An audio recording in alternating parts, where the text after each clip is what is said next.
we are powerless here, and it's kind of scary when some humans have that kind of power over other humans, and there's very little you can do about it. So my only hope, of course, is God and people like you that will keep putting pressure, keep letting people know what's happening to me. I would never imagine, never ever, that me speaking to people, encouraging them to stand up for their right, because that's what I did in Quds. I said, hold the line, stand up for your rights, do not quit. In a free and democratic society, people have to have the ability to stand up for their right. And I would never imagine for that speech I would be in prison. Adam Sos here for Rebel News with another update on the troubling saga of Pastor Artur Pawlowski. As you likely know, Pastor Artur Pawlowski is in jail to this very day. He has been arrested 5 times, and this is now his 3rd incarceration throughout COVID-19. Now, his interactions with authorities began 2 decades ago for preaching in public and feeding the homeless, but his persecution began in earnest as a result of these new COVID-19 mandates. Pastor Artur, in essence, all that he has done is feed the homeless, open his church, and preach publicly, which are things you'd normally expect a pastor to do. But in the world of COVID-19, particularly if you're Pastor Artur Pawlowski, those actions can garner the ire of government officials. While many others engaging in these same activities have received tickets or no consequence at all, Pastor Artur Pawlowski has been under constant attack. Well, I received a call from Pastor Artur Pawlowski, who has been going through a great deal, largely spending time in isolation and struggling being away from his family. He reached me from behind bars for an update on his situation. You are in a box, a very small one, for 23 hours a day, and you are allowed to come out only to take a shower, and of course I'm using this time to talk to my children and my wife. So if this is for a few days, it's not a big deal, but this is 3 weeks right now, so of course it has a big toll on me. As you know, Adam, I'm a very social person. I love people. I love spending time with people. So being locked like a dog in a box, in a doghouse, if you will, is horrible. Well, I guess it's a lot better than the second day, because in the second day I was put in a small iron metal box where I almost passed out without water, I guess as a punishment of some sort. To this day, I don't really know or understand why I have been put in that metal box, but it is what it is. I'm powerless here, so I'm reading a lot. I'm writing the whole story for Sarah, so I have lots of disclosure documents. Yeah. Trying to write a lot about what happened, what led into this whole thing. And as you know, I have multiple charges, and it looks like they're piling up more and more, doing everything in their power to keep this, in quote, dangerous pastor from speaking out. Yeah, it is shocking. And again, we've seen, very likely, I was talking to Sarah today and talking to a few legal sort of bodies out there, and it is almost certain that you are the most persecuted man in Canada when it comes to COVID-19, but you may be one of the most persecuted individuals in the history of Canada at this point, and it's getting ridiculous. The extent to which they just keep piling up charges stemming from incidents where other people aren't even getting ticketed, and then per the account of your legal counsel, Sarah Miller, the most that is sort of reasonable is maybe a couple $100 ticket or $1,000 ticket. In your case, they seem to want you behind bars forever. To call you a political prisoner at this point is fair. All you've done is feed the homeless and open your church and preach to people. Ultimately, though, I want to get from your personal perspective. I know last time you were in jail for a bit of a longer stretch, you lost weight. It was a tough and challenging time for you. How is your health? How are you managing? Well, the first 2 weeks I was fasting, but then I was a little bit worried that they might try some legal maneuver and put me in a place that no sane person should ever be.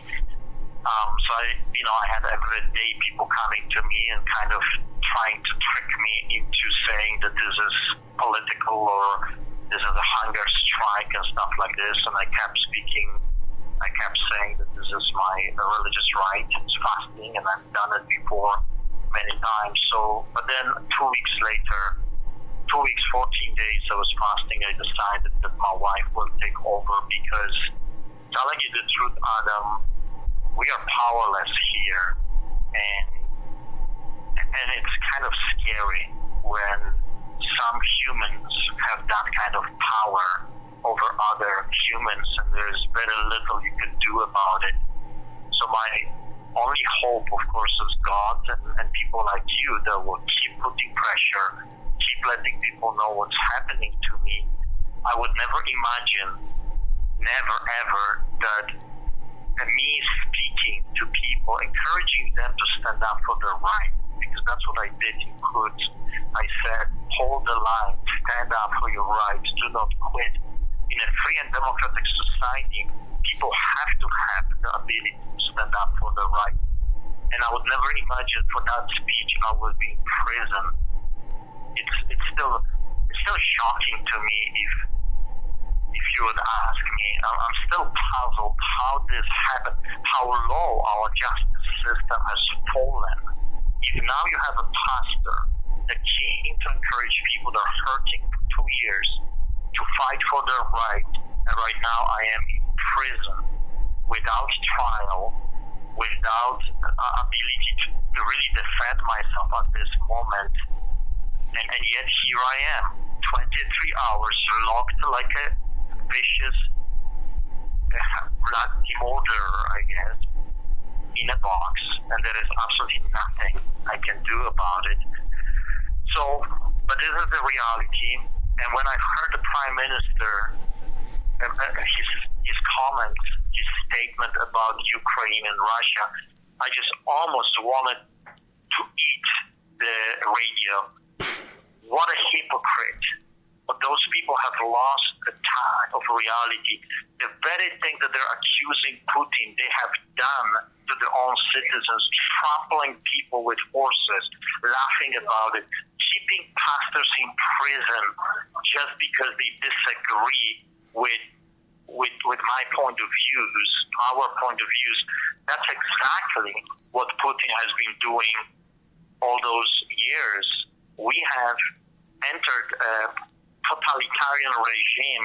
How dare Kenny, Premier of Alberta, say anything about democracy and condemning what Putin is doing? How dare Justin Trudeau, the Prime Minister of this great country, say anything against Putin while at the same time they're doing the very thing they're accusing Putin of doing? And yes, it's true they're not shooting us dead yet, but that's how it starts. It starts with people in prison simply because they dared to oppose the government rhetorics.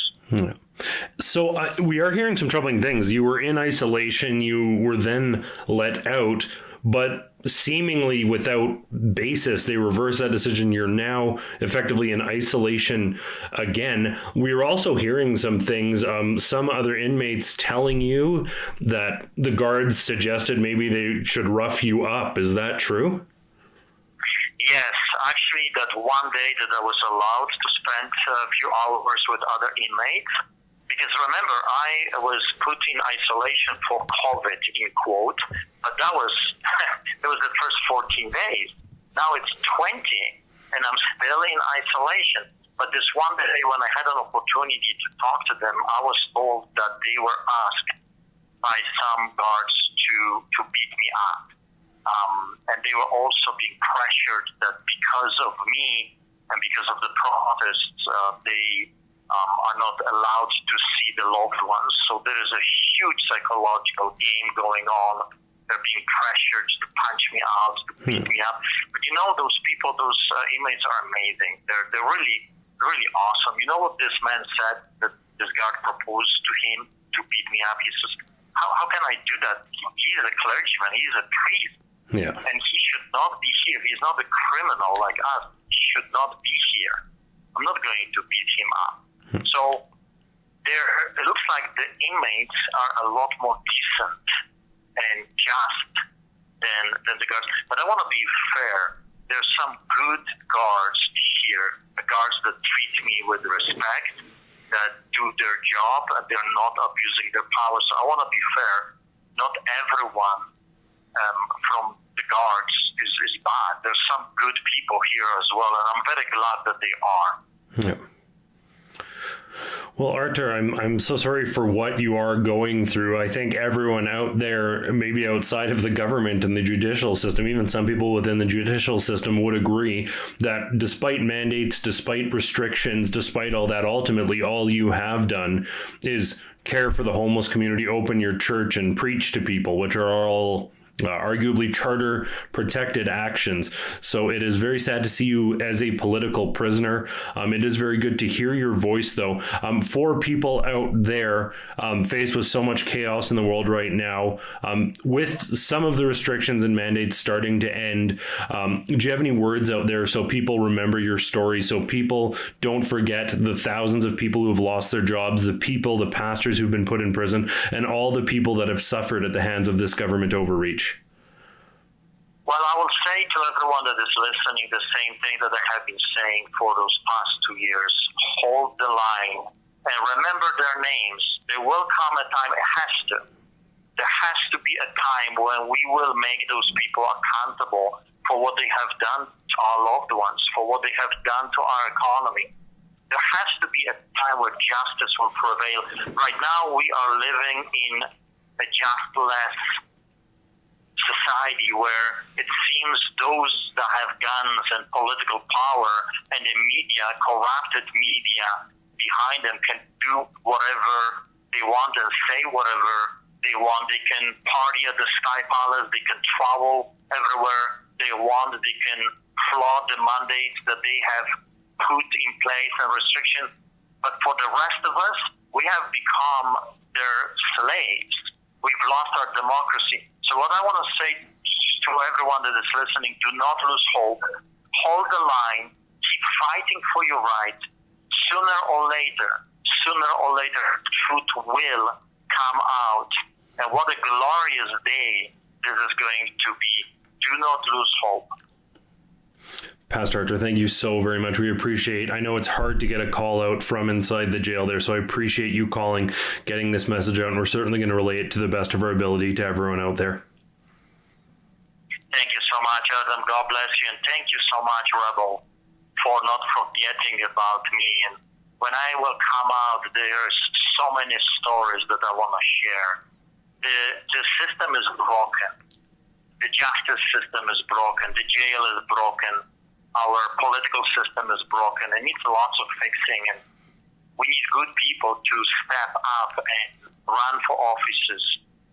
We need a reformation in our country. It is incredibly troubling to see what is happening to Pastor Artur Pawlowski. He is strong and grounded in his faith, but you can still hear in his voice that being behind jail is extremely challenging, that being away from his family is incredibly challenging. The world may be moving on in some ways from COVID-19 restrictions and mandates, at least for the time being, but the fact of the matter is there are still thousands of people who've lost their jobs and lost their livelihoods as a result of COVID-19, and Pastor Artur Pawlowski is still locked behind bars, very much a political prisoner. Thanks to your generous support at SaveArtur.com, Sarah Miller is working hard to secure his release and to appeal the denial of his bail. But for the time being, we don't know when Pastor Artur will finally be allowed to go home and see his family. We're going to continue to follow this story and bring you the updates as we have from the very get-go as soon as they become available. And we're going to keep you posted on the story of Pastor Artur Pawlowski. As always, I want to thank you so much for tuning in. For Rebel News, I'm Adam Sos. I want to thank you so much for your support. I want to thank you for every dollar, for every donation you have sent to the Rebel News, for the lawyers, that I can stay out of jail. Thank you, thank you, thank you. May God bless you for your heart. You're part of this movement. You're part of this defense. Without you, we would not be able to do what we have accomplished so far. Thank you very much, and may God bless you.